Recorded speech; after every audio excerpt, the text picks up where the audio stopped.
Ibunda Nofriansah Yosua Huta Barat, Rosti Simanjuntak, menangis terseduh-seduh sambil memeluk foto almarhum Yosua usai hakim menjatuhkan vonis untuk terdakwa pembunuh anaknya Ferdi Sambo dalam sidang putusan di Pengadilan Negeri Jakarta Selatan pada Senin 13 Februari. Rosti mengaku vonis hakim sesuai harapannya. Ia juga mengharapkan vonis tersebut dapat memperbaiki nama baik putranya dari tuduhan pelecehan seksual. Rakyat Indonesia juga mengharapkan ini, menyuarakan ini agar pengadilan atau hukum di Indonesia ditegakkan dengan seadil-adilnya. Nanti kami mohon kepada hakim juga, semoga nama baik anak saya dipulihkan dan keluarga, harga dan martabatnya semoga diperbaiki dan dikasih Majuntas Huta Barat, semuanya dipulihkan nama baik kami. Majelis Hakim memutuskan Ferdi Sambo telah terbukti secara sah dan meyakinkan bersalah melakukan tindakan pidana pembunuhan berencana dan tanpa hak, melakukan tindakan yang berakibat sistem elektronik tidak bekerja sebagaimana mestinya. Untuk perbuatannya, Majelis Hakim menjatuhkan hukuman mati untuk Ferdi Sambo sebagai dalang pembunuhan berencana ini. Mengadili, menyatakan terdakwa Ferdi Sambo SH MH telah terbukti secara sah dan meyakinkan bersalah melakukan tindak pidana turut serta melakukan pembunuhan berencana dan tanpa hak, melakukan tindakan yang berakibat sistem elektronik tidak bekerja sebagaimana mestinya yang dilakukan secara bersama-sama. Menjatuhkan pidana kepada terdakwa tersebut oleh karena itu dengan pidana mati. Sebelum menjatuhkan putusan, Hakim Ketua Wahyu Iman Santoso mengatakan hal-hal yang memberatkan putusan terhadap Ferdi Sambo.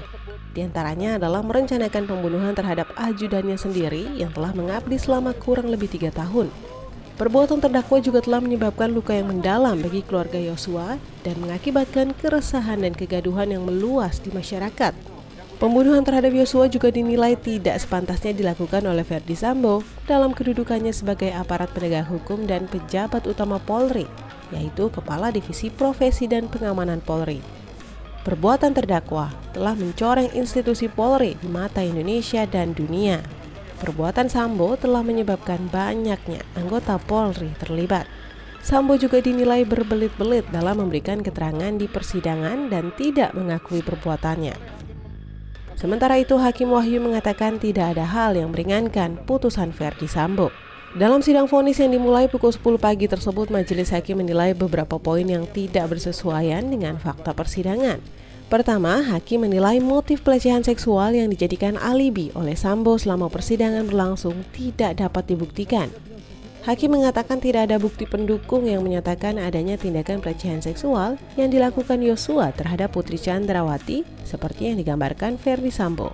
Putri bahkan menolak melakukan visum maupun pemeriksaan psikologis sebagaimana diharuskan bagi korban pelecehan seksual. Selain itu, Hakim juga menilai tidak ada bukti Putri mengalami gangguan stres pasca trauma usai mengalami pelecehan seksual. Hakim juga menyoroti teori relasi kuasa pada korban dan pelaku pelecehan, sehingga pelecehan seksual yang dilakukan Yosua pada atasannya yakni Putri Chandrawati dinilai tidak masuk akal.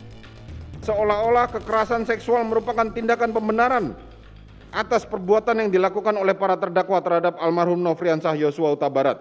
Sementara tindak pidana kekerasan seksual itu sendiri tidak mempunyai bukti fisik yang nyata, sehingga motif yang lebih tepat menurut Majelis Hakim adanya perbuatan atau sikap korban Nofriansah Yosua Huta Barat di mana perbuatan atau sikap tersebut yang menimbulkan perasaan sakit hati yang begitu mendalam terhadap Putri Chandrawati. Majelis Hakim juga meyakini Ferdi Sambo turut melepaskan tembakan ke arah Yosua yang sudah terbaring bersimbah darah akibat tembakan Eliezer menggunakan senjata api jenis Glock dan mengenakan sarung tangan berwarna hitam. Mantan anggota Polri berbintang 2 tersebut diyakini melanggar pasal 340 KUHP, jungto pasal 55 ayat 1 ke 1 KUHP. Juga terbukti melakukan perintangan penyidikan yang melanggar pasal 49 UU ITE, jungto pasal 55 KUHP.